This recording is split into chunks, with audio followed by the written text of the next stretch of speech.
Bienvenue, chers auditeurs, à ce message qui t'est apporté par le canal évangélique Christ le chemin qui mène à la vie.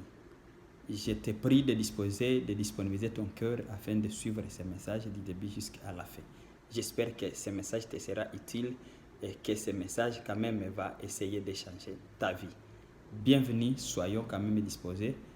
On commence par la prière. Après la prière, nous développons notre message selon que le Saint-Esprit va nous utiliser ce moment-ci. Merci Dieu notre Seigneur pour cette bonne occasion que tu viens de nous accorder pour ta gloire.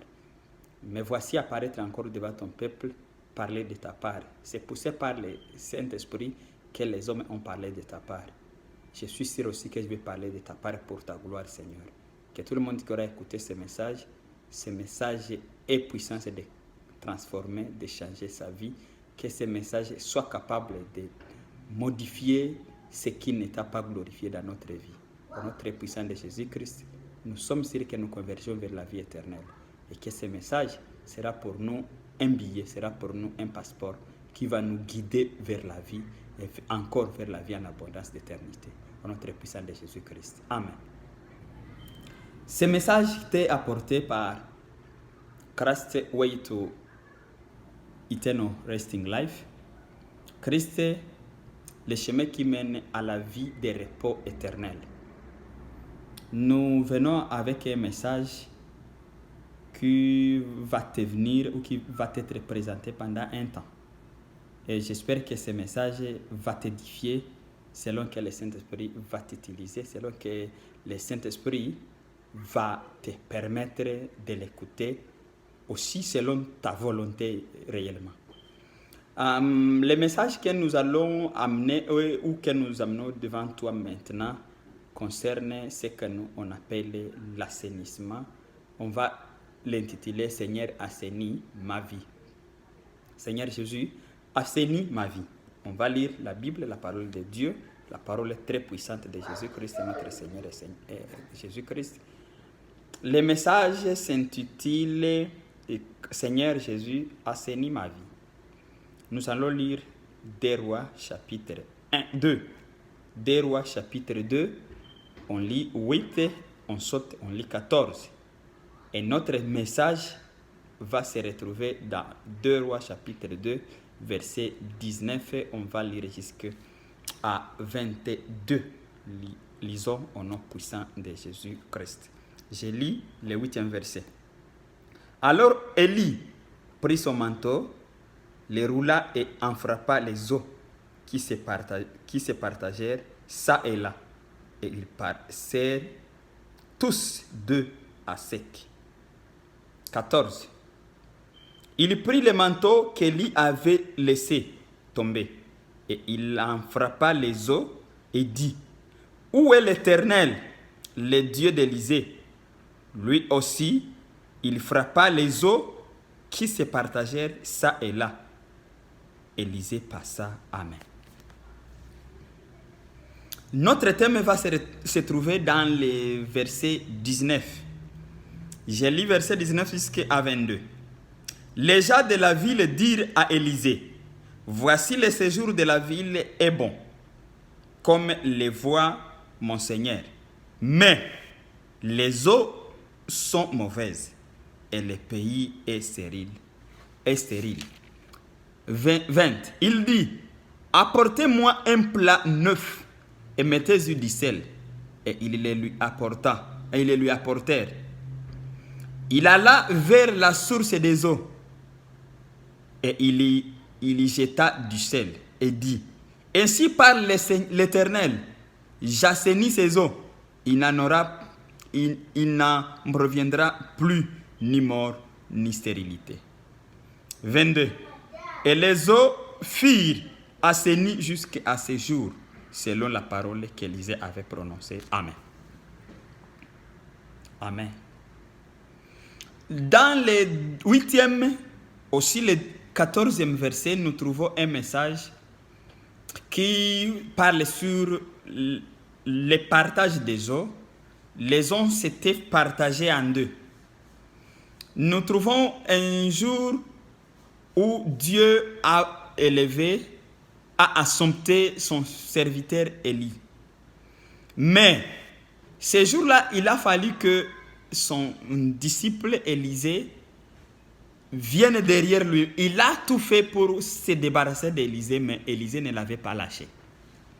Partout où ils étaient allés, on informait Élisée. Élisée, est-ce que dis-moi, tu sais que ton maître est en train de partir? Élisée leur disait, oui, je sais. On est parti de Gilgal à Bethel. Les gens de Bethel dirent aussi à Élisée, Élisée, tu sais que ton maître va partir aujourd'hui? Il leur dit, je sais qu'il partira aujourd'hui. Quand ils sont arrivés à Jourdain, encore la même chose. Mais Élisée disait toujours, je sais.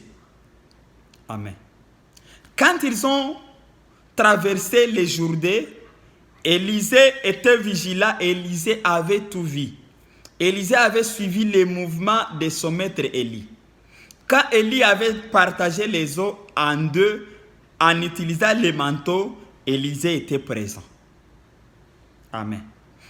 Aussi, comme Élie voulait se débarrasser d'Élisée, mais il ne l'a pas pris parce qu'Élisée était toujours attaché. Élisée n'avait pas voulu lâcher ou laisser ou abandonner Élie partir seul.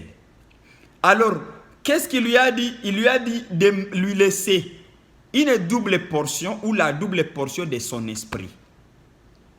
Élie lui a dit, cela te sera accordé si tu me vois jusqu'à la dernière heure.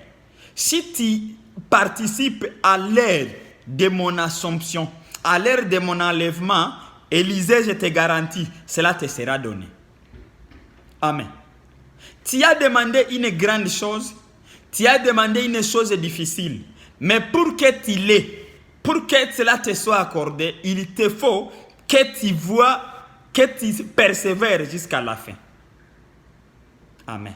Élisée, tu demandes une chose difficile, mais je te garantis que cela te sera donné si tu arrives, si tu patientes, si tu persévères jusqu'à la fin.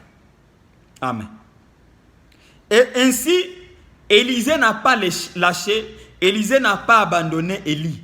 Il l'a suivi jusqu'au point où on a partagé les eaux, on a traversé jusqu'à l'autre bord du Jourdain. Et à l'instant même qu'on a traversé, il est arrivé les chars célestes qui sont venus. Les chars célestes sont descendus pour assompter, pour enlever Élisée. Élisée était en train de suivre les mouvements. Comme il est allé, comme il est monté, Élisée était toujours en train de fixer son regard vers Élie. Ainsi comme Élie est monté dans l'air, il a fait tomber, il a fait descendre les manteaux. Le même manteau, c'est celui-là qui avait fait, Élie avait utilisé pour partager les eaux en deux et pour qu'ils aient traversé à sec la rivière Jourdain. Amen. Ils ont traversé à sec grâce au manteau. Comment maintenant, comme Élisée vient de recevoir, vient d'avoir accès au manteau qui vient de lui descendre, il l'a reçu avec ses deux mains, il a déchiré les habits qu'il avait, il a pris en considération les manteaux qui lui avaient été donnés par Élisée. Comme il était en train de rentrer, il a fallu que lui rentre à Jéricho parce qu'ils étaient tous venus de là. Et alors, il a fallu que lui traverse encore la rivière Jourdain. Comment il va traverser? Il faut que lui aussi fasse la même chose selon que son maître l'a fait. Amen. Son maître avait utilisé le même manteau. Il a fallu aussi que Élisée expérimente la foi. Il a fallu qu'il expérimente aussi les dieux vivants de son maître Élie. Amen. Il a aussi expérimenté les dieux de son maître. Qu'est-ce qu'il a dit? Il a appelé, il a invoqué le Dieu de son maître Élie. Où est l'Éternel, le maître de mon Seigneur, le maître de mon maître Élie? Amen. Il a aussi pris le manteau, Il a jeté sur les eaux et les eaux se sont partagées en deux. Il a aussi traversé à sec. Cela fut le premier miracle d'Élisée. Amen. Il a reçu la double portion. Je t'informe que Élie, comme il avait reçu la double portion, à partir du manteau, il a fait grand miracle. Il a reçu la double portion. Élie avait fait 7 miracles. Élisée en avait fait 14. Plus un miracle que ces eaux avaient fait. Amen. Parce qu'après que Élie était enterré, après qu'Élisée était mort, après qu'Élisée était enterré, il était arrivé qu'on avait amené un cadavre, on l'a aussi enterré là où Élisée était enterré, et le cadavre avait touché les os d'Élisée. À l'instant même, il était ressuscité.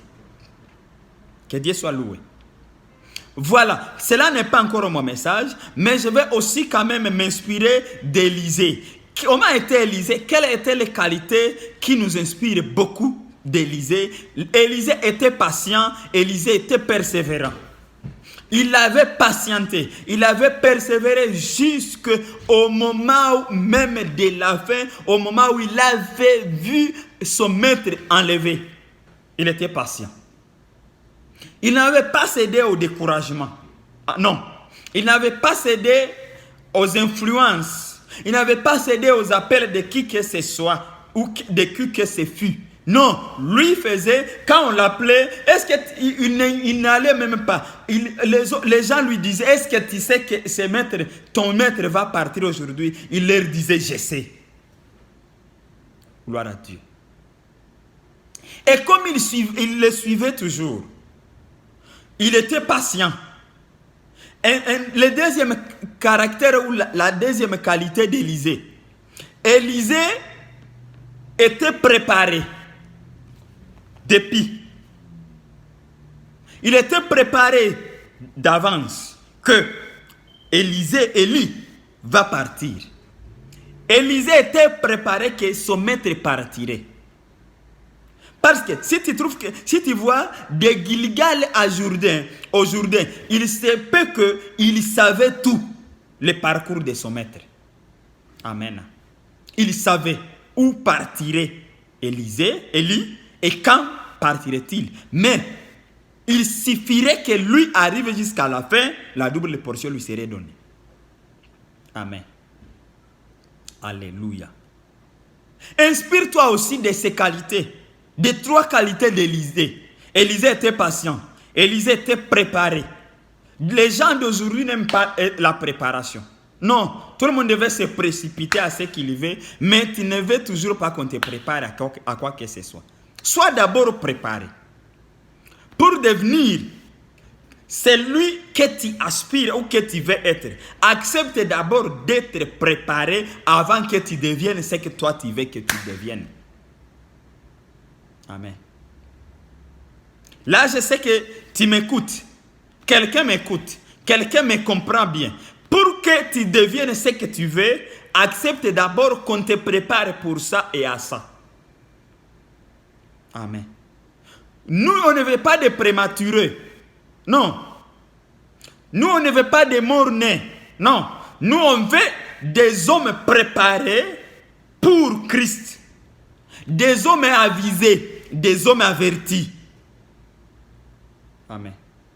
Tu aspires à cette fonction, mais tu n'es pas encore préparé. Tu n'es pas encore avisé de ce que toi tu vas traverser. Amen. Voilà, il arrive même que tu trouves quelqu'un, un serviteur de Dieu qui te dit, moi je vais tout déposer, je vais lâcher. Parce que tu peux dire ça, comme ça et cela parce que toi tu n'avais pas été préparé jadis. Élisée avait été préparé par Élie pendant un temps.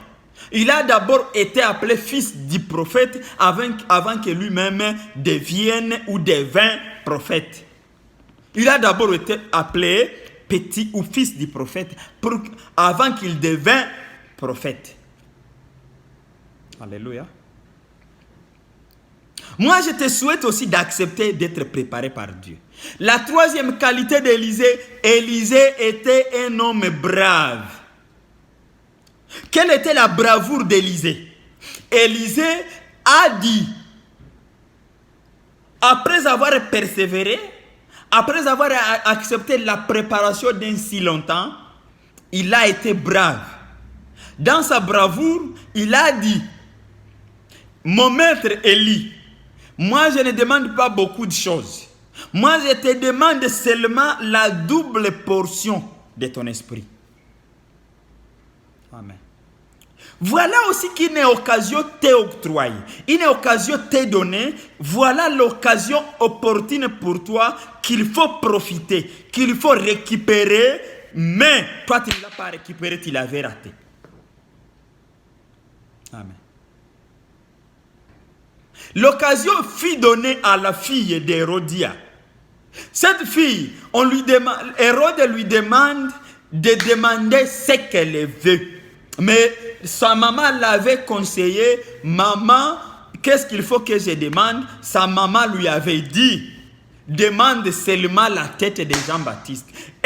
À quoi va te servir la tête de Jean-Baptiste? Est-ce que tu vas la mettre dans les pondous? Est-ce que tu vas manger? Est-ce que tu vas fermenter? Ça va se détériorer, ça va pourrir dans 2 ou 3 jours.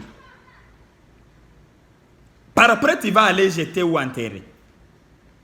Mais l'homme de Dieu Élisée demanda la double portion.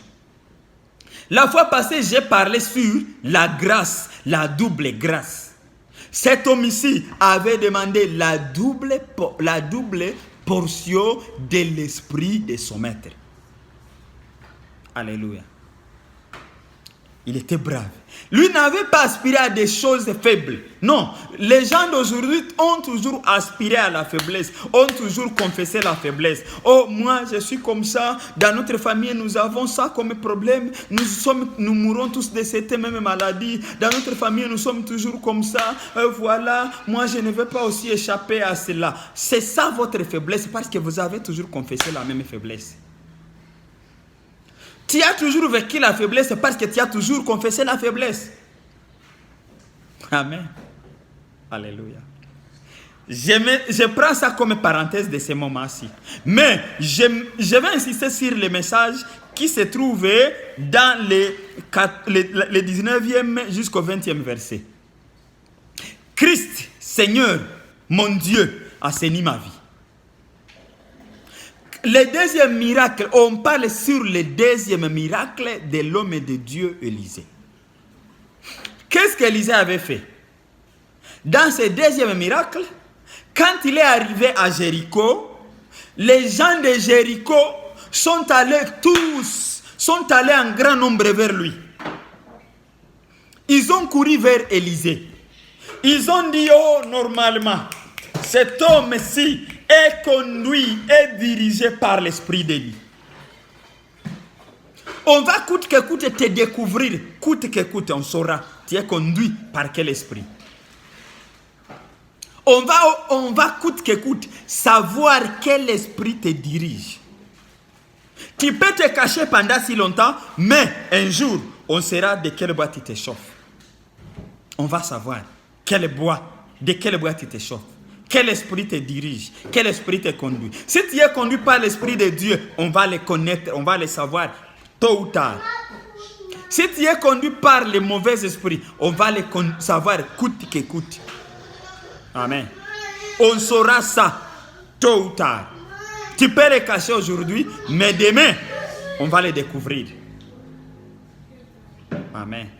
Tu peux le cacher aux hommes, mais tu ne le cacheras pas à Dieu. Ça, je te garantis. Comme les gens sont allés vers lui, ils lui ont dit, ton maître est allé. Mais est-ce que tu peux nous envoyer aller à sa recherche? Élisée leur a dit, non, n'y allez pas. Ils ont insisté. Quand ils ont insisté, Élisée leur avait dit, ok, allez. Comme vous le croyez, allez-y. Allez-y. Ils sont allés, ils ont cherché pendant 3 jours. Ils sont rentrés, ils ne l'ont pas vu. Ils sont rentrés mais vides. Ils sont venus dire à Élisée, nous n'avons pas retrouvé ton maître. Élisée leur a dit, non, je vous avais dit d'office. D'avance, je vous avais dit que vous ne pourrez pas les retrouver. Vous ne pouviez pas. Vous ne pourriez pas les retrouver. Amen. Les gens de Jéricho sont venus alors vers Élisée. Ils sont venus pourquoi? Ils sont venus crier vers lui. Pourquoi ils sont venus vers lui? Parce qu'ils ont ressenti en Élisée un homme nouveau.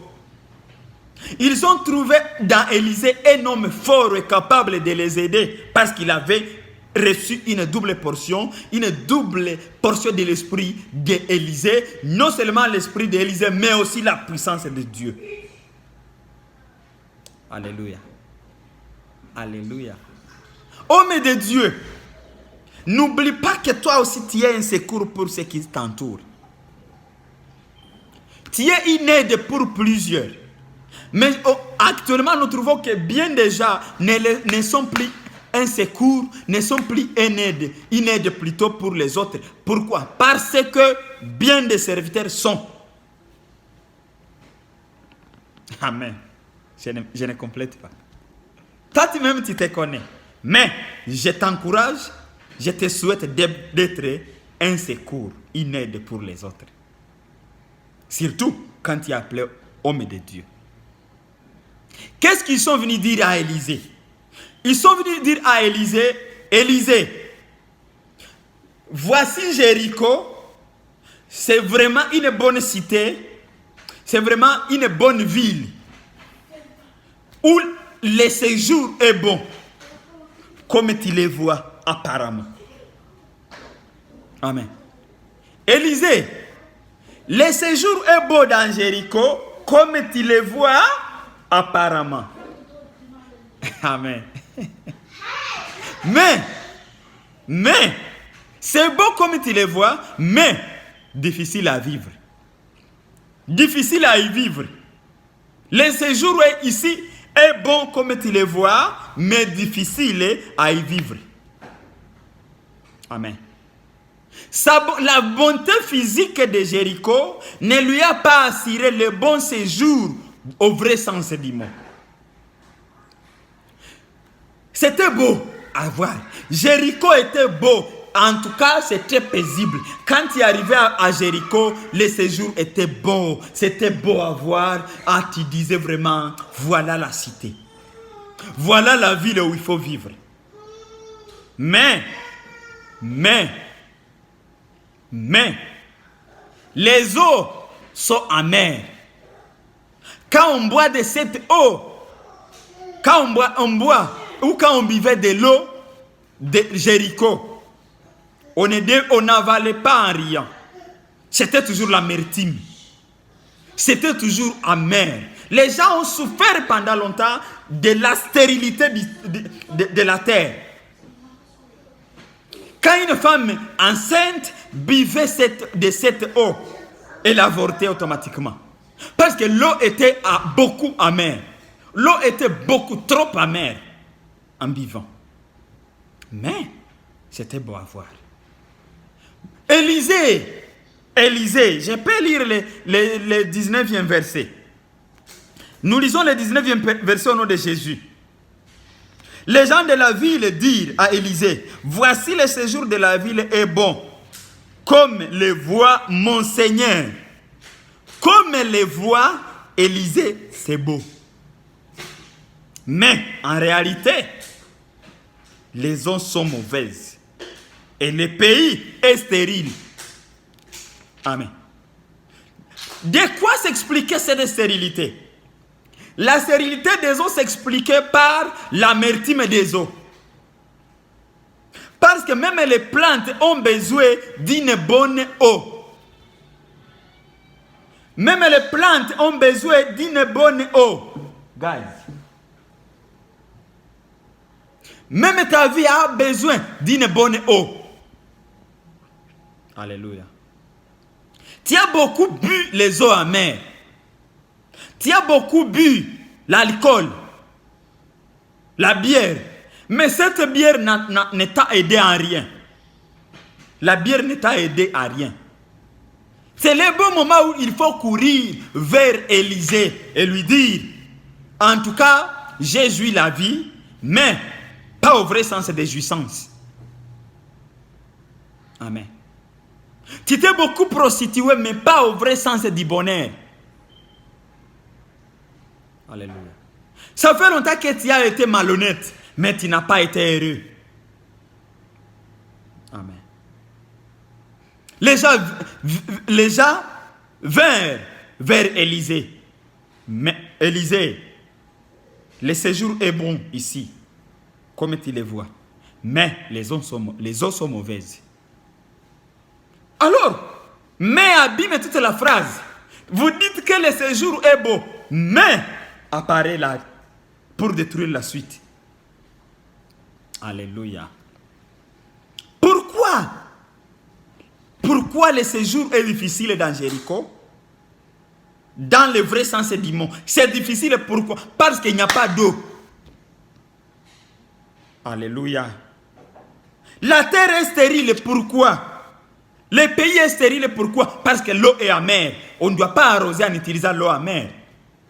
Donc, la vie est difficile. Alléluia. L'amertume, c'est quoi? Ça peut expliquer quoi dans ta vie? L'amertume explique quoi dans Jéricho? L'amertume explique l'affliction dans ta vie. L'amertume explique l'excès de problèmes. L'amertume explique la maladie dont tu as souffert pendant longtemps. L'amertume explique les chagrins que tu es en train de traverser. L'amertume explique l'éducation ratée de tes enfants. L'amertume explique toujours le malheur qui vient derrière toi ou qui te précède. L'amertume peut expliquer la multitude de liens de ta famille ou la multitude de liens familiaux. L'amertume de ton foyer s'explique par l'infidélité de l'un des conjoints. L'amertume de ton foyer peut s'expliquer par le manque ou le manquement de procréation ou d'enfantement.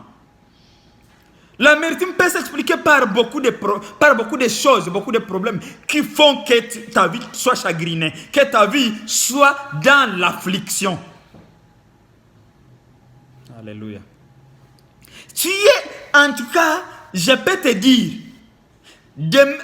qu'il se peut que la vie de plusieurs semble à celle des gens de Jéricho. La vie de bien des gens ressemble à la vie des gens de Jéricho. Jéricho était beau à voir. Les séjours étaient bons. Là, on a utilisé le mot bon. Ça veut signifier qu'il y avait de beaux hôtels. À Jéricho, il y avait de bonnes routes. À Jéricho, il y avait de belles maisons.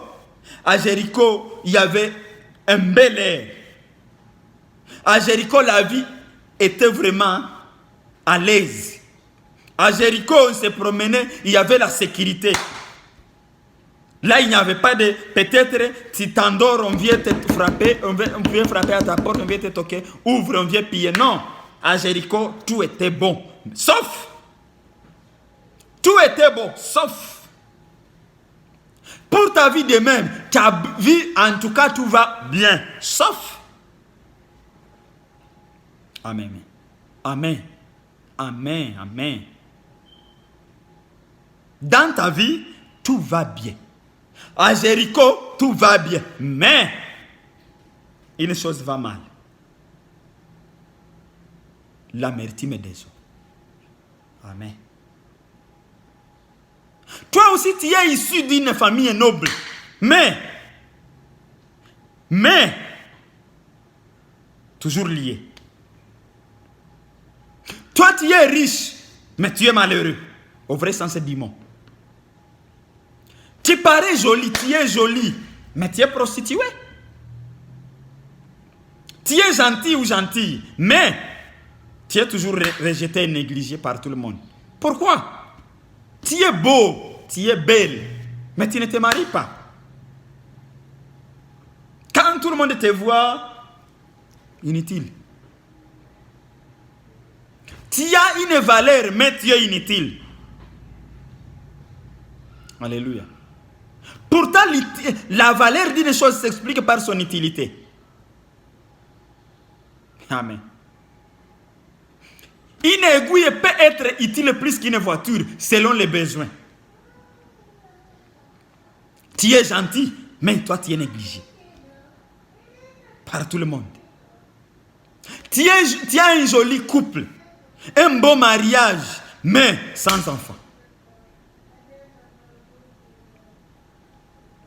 Tu peux être dans une bonne et belle maison, mais tu n'y as pas de bonheur. Tu peux être intellectuel, tu peux être licencié, docteur, tu peux avoir la maîtrise dans n'importe quel domaine, mais tu n'as pas d'emploi, tu es chômeur. Ça peut arriver. Je parle de la généralité. Alléluia. Tu peux avoir tout. Tout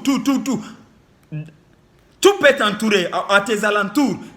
Tu peux avoir tout, sauf rien. Sauf une chose, la plus importante, tu peux manquer la paix et la joie.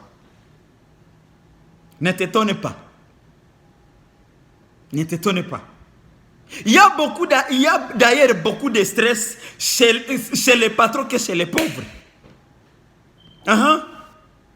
Il y a beaucoup de stress dans les pays développés plus que dans des pays pauvres. Là, il y a un secret qui t'est caché. Amen.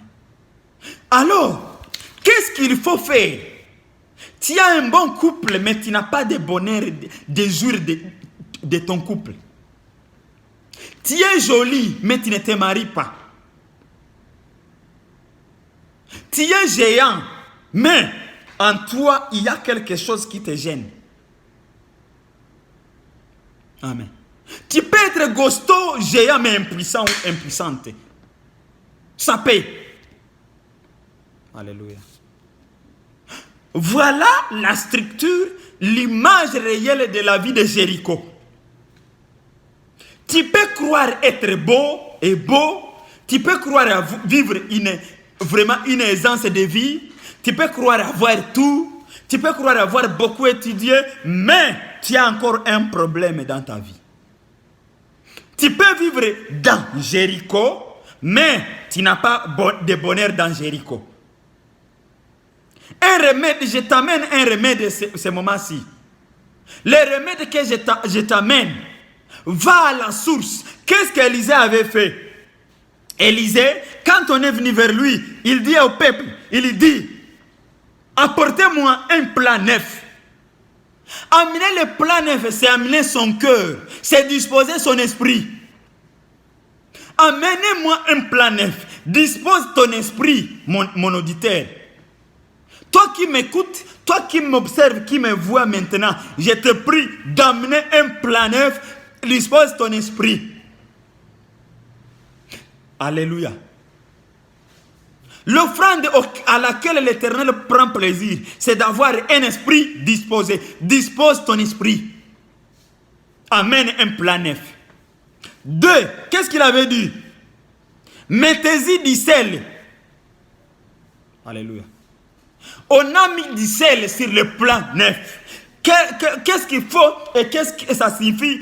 Amener un plat neuf, on y met du sel. Mettre du sel, c'est assaisonner son esprit des fois. Disposer et assaisonner son esprit des fois. Alléluia. Mettez-y du sel. Disposez vos esprits. Disposez vos esprits. Assaisonnez-les des fois. Puis, méditez la parole de Dieu. Mettez-y du sel. Comment mettre le sel? Parce que l'homme de Dieu est allé juste vers la source. Aller vers la source, c'est identifier son problème. Je te prie de faire comme l'homme de Dieu, Élisée. Élisée, comme il avait identifié, il avait diagnostiqué, identifié les réels problèmes du peuple, il est allé vers la source. Il a identifié les vrais problèmes du peuple, des gens de Jéricho. Il a identifié leurs problèmes en allant à la source. Toi aussi, va à la source de ton problème. Il ne faut jamais faire sécher l'arbre par les branches, ou par les feuilles, ou par les fruits, ou par les feuilles. Il faut sécher l'arbre par les racines. Il ne faut jamais résoudre un problème par ses conséquences. Il faut plutôt résoudre un problème par ses causes. Alléluia. Ne résolvez jamais vos problèmes par les conséquences. Il faut plutôt les résoudre par les causes. Commencez par la cause du problème. Amen.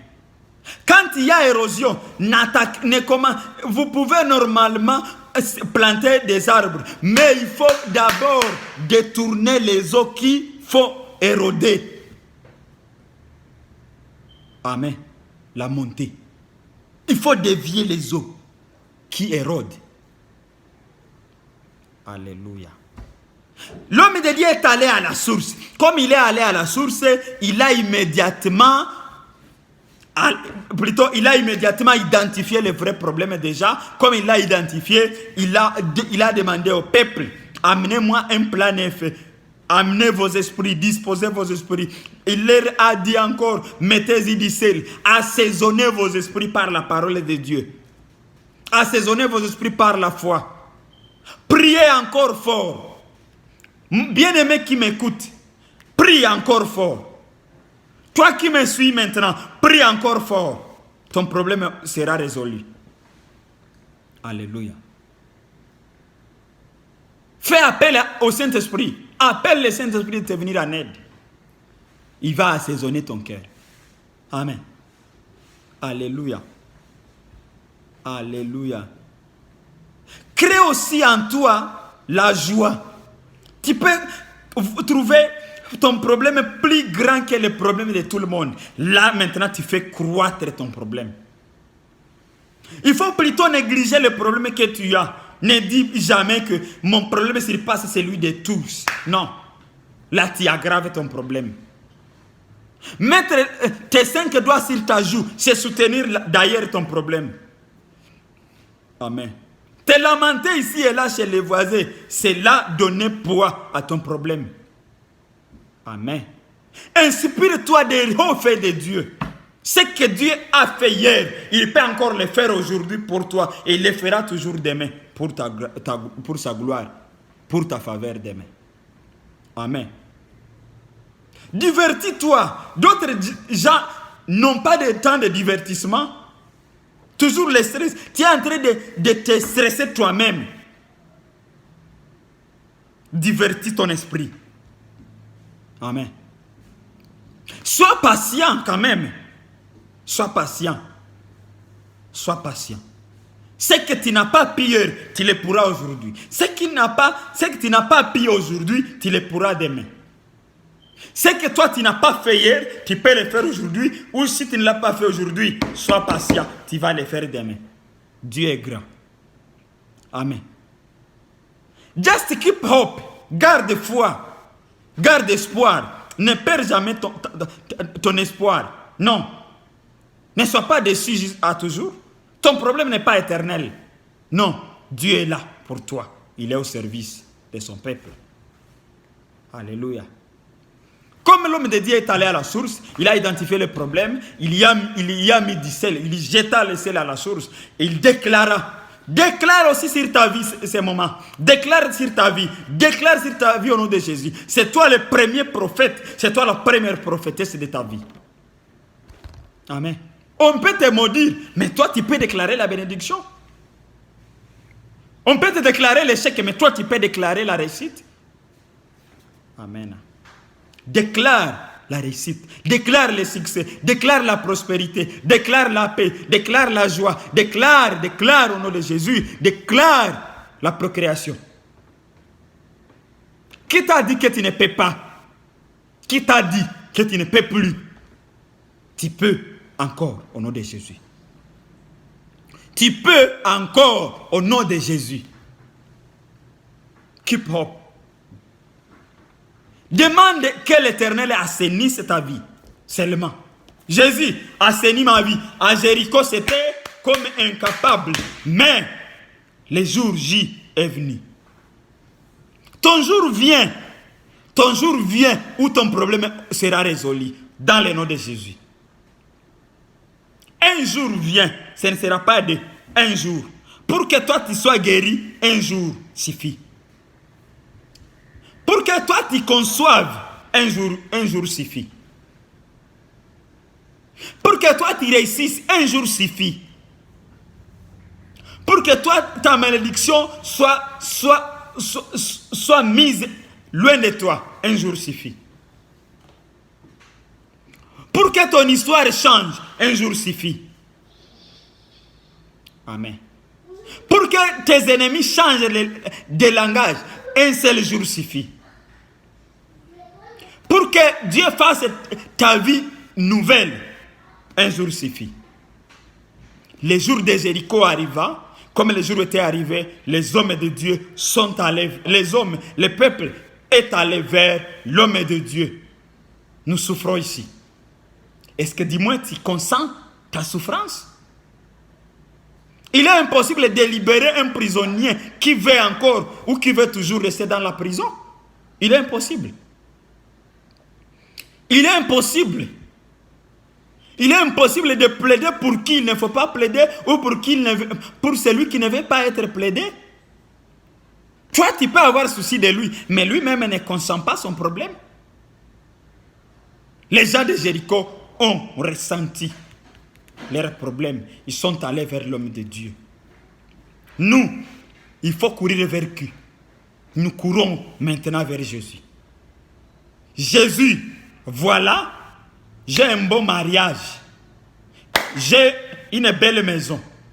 Mais pas au vrai sens du mot. Tu es marié, mais toujours la plaire de chaque jour. Toi, tu n'as jamais ri. Tu pleures toujours, malgré que tu sois marié.